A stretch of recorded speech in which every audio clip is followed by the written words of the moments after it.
Breakfast in the Blue Ridge with Lulu Belle and Scotty. For it's morning in the Blue Ridge, here beside the lonesome pine. Yes, it's morning in the Blue Ridge, and deep within this heart of mine. Good morning, good friends. Join us now for a cheery, tuneful breakfast with Lulu Belle and Scotty, your favorite sweethearts of the airways, in their comfortable home that nestles in the laurels on the outskirts of the village of Spruce Pine, in North Carolina's beautiful wonderland, the Blue Ridge Mountains. To a cozy nest that I love the best, it's my Blue Ridge Mountain home. We'll join Lou and Scotty in just a moment. Now, here's a good friend with another invitation for you. There's a bright silver haze rising toward the top of Grandfather Mountain, and the morning sun climbing over the ridge of the Smokies shines through the trees in Lou and Scotty's backyard, mottling the path that leads to the back porch with 1,000 shadowed designs. And as we walk toward the kitchen, from whence come the tempting odors of fried ham and apples, buttermilk, biscuits, and coffee, Lulu Belle is singing as she works at the stove. Oh, I once did have a charming beau. I loved him dear as life. I really thought the time would come when I would be his wife. His pockets, they were lined with silk, and oh, he made a mash. With diamond rings, a gold watch chain, and a charming black mustache. Oh, the little black mustache, charming black mustache. Oh, you must know how I lost my beau with the charming black mustache. He came to see me twice a week. He stayed till almost 3. He said he never loved a girl as well as he loved me. He said we'd live in grandest style, for oh, he'd lots of cash. And then he pressed upon my lips that darling black mustache. Oh, the little black mustache, charming black mustache. Oh, you must know how I lost my beau with the charming black mustache. And now in comes the sour old maid who owned her weight in gold. Oh, she wore false teeth and she wore false hair. She was 49 years old. And then he cruelly deserted me for that old maid's cash. And that is how I lost my beau with the charming black mustache. Now, girls, beware of my sad fate and do not be too rash. And keep away from stylish chaps who wear a black mustache. Oh, the little black mustache, charming black mustache. Now you have heard how I lost my beau with the charming black mustache. Say, you sound right chipper this morning, Lulu. Oh, honey, you nearly scared me to death. Yeah. Well, I tell you, I'm most starved to death. Well, breakfast will be ready in a couple of minutes. Did you bring the butter up from the spring house? Yep.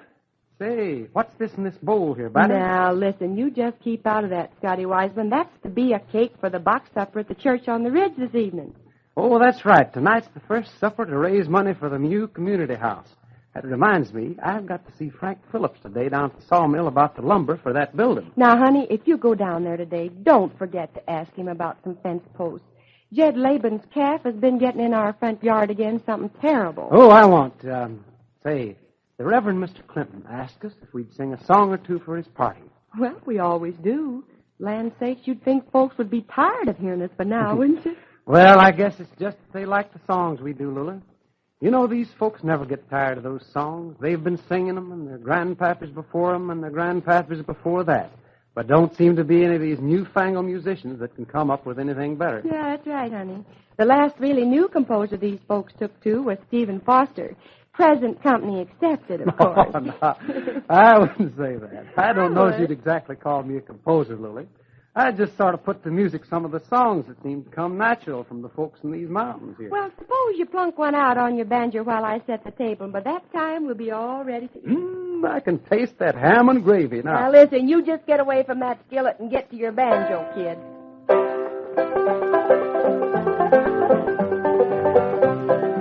When I was a little boy, my mammy kept me in. Now I'm gonna be a man, she won't do that again.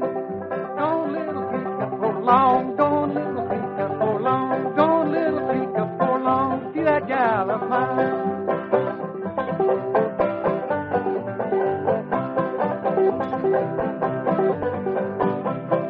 Yonder comes a pretty girl, I'll tell you how I know. How can you tell? Her head is full of golden curls that hang down below.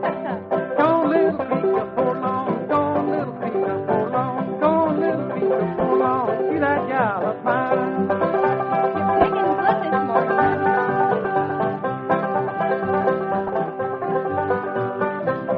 One thing I would never do to trouble of her mind. We'll never, never quarrel about who's gonna sleep behind.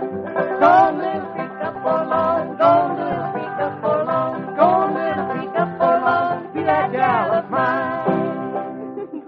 Boy, you'll make a right smart hit tonight if you do that one for the folks. Well, you Yes, can start sir. right in now, honey. It's all ready. Pass that ham over here. Hello there, folks. Am I too late for a cup of coffee? Why, Jack Stillwell, good morning. Good morning, Hi, boy. Jack. Good Hi. morning to you. You're so late, I didn't think you were going to get here before we were through. Oh, you know I wouldn't miss one of your breakfasts, Lure. Oh, boy, do those fried apples look good. Well, help yourself, boy. Help yourself. Thank you, thank you. I was slightly detained by Donald. Oh, my. What's he up to now? Well, he wanted to tell me all about his new job. Another one? Yeah, he's going to work for your friend Frank Phillips down at the sawmill. Guess Frank has an extra big job to get out in a hurry. Yeah, well, he's sawing the wood for the new community house we Spruce Pine folks are building. Guess you're going to the box supper tonight, huh, Jack? Oh, I wouldn't miss it. You wouldn't be bringing 2 box suppers, would you, Lou? You must have seen that cake batter in the kitchen, Lula. Now, listen, don't you worry, Jack, because any supper that a Spruce Pine gal brings will satisfy your appetite. Fried chickens and apples dipped in sorghum and cinnamon cake and all that. Pass me some more biscuits. I can't wait. Ah, you will, though. Oh, this community house quite a project, isn't it, Scotty? Yes, it's something we've looked forward to for a long time. You see, the church on the ridge was the first community building built in the Spruce Pine vicinity. Originally, it was an old log church. That was a long time ago, well before my time or my pappy's. Then, quite a few years back, a frame church was built. A few years ago, it was improved again. I remember when we had a box supper to raise money for that. Boy, did Scotty ever bid for my supper that night. Well, if your cooking was as good then as it is now. That wasn't the reason. We were courting. Oh. And that makes a difference, you know. Oh, these suppers are quite a romantical event around here, Jack. Good place for a man to check up on his future's cooking. Oh, we've had some mighty good times in that church. Quilting bees and pie suppers. You see, with more folks moving to the Blue Ridge country and families growing all the time, got so nobody had a house big enough for play parties, so when folks got together, they had to use the church. Yes, it's been the gathering place for a good many years. Even held school back there in the early days. Yeah, Scotty's pappy taught there, Jack. Is that yeah. so? That's right. That's where I got my first 3 R's.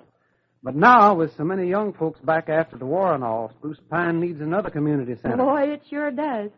Why, the last square dance we had at the Colby's big house, there were so many folks there that we hardly had room to promenade. That's so. Well, that church certainly has a lovely setting. Right up there on the top of the ridge. Look at it now. Sun shining on its spire like a spotlight on a picture, framed by those tall, sturdy trees. From the top of that ridge pole, the rainwaters and melted snow from one side flow eastward to the Atlantic. From the other side, westward to the Gulf of Mexico. Sort of gives it an all-over horizon, you might say. Seems mighty fitting for a church. And when it was first built by the Blue Ridge pioneers, it was put way up there on that ridge to get as close to God as man on earth could hope to be.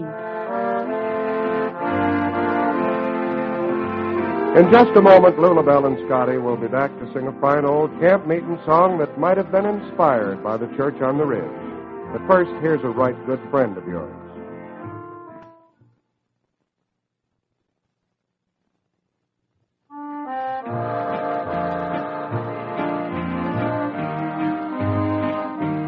There's a church in the valley by the wildwood, no lovelier place in the dale.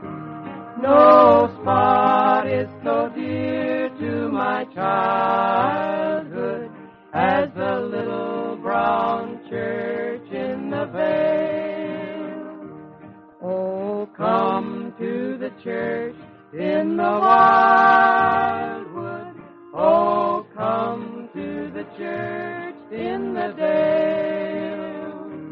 No spot is so dear to my childhood as the little brown church in the dale.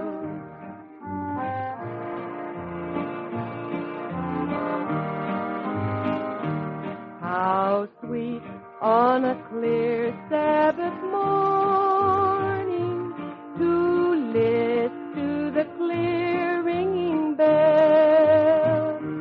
Its tones so sweetly are calling, oh, come to the church in the dale.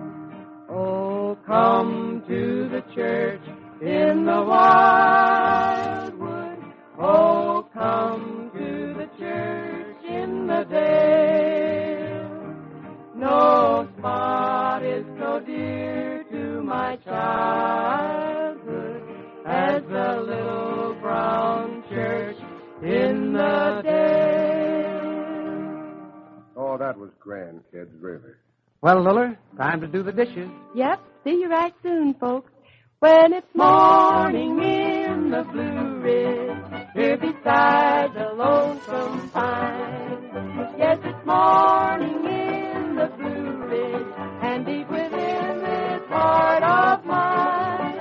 Friends, we sure hope you'll be with us again when we're all invited by your favorite sweethearts of the airways, Lulu Belle and Scotty, to join them and the Blue Ridge Riders for Breakfast in the Blue Ridge.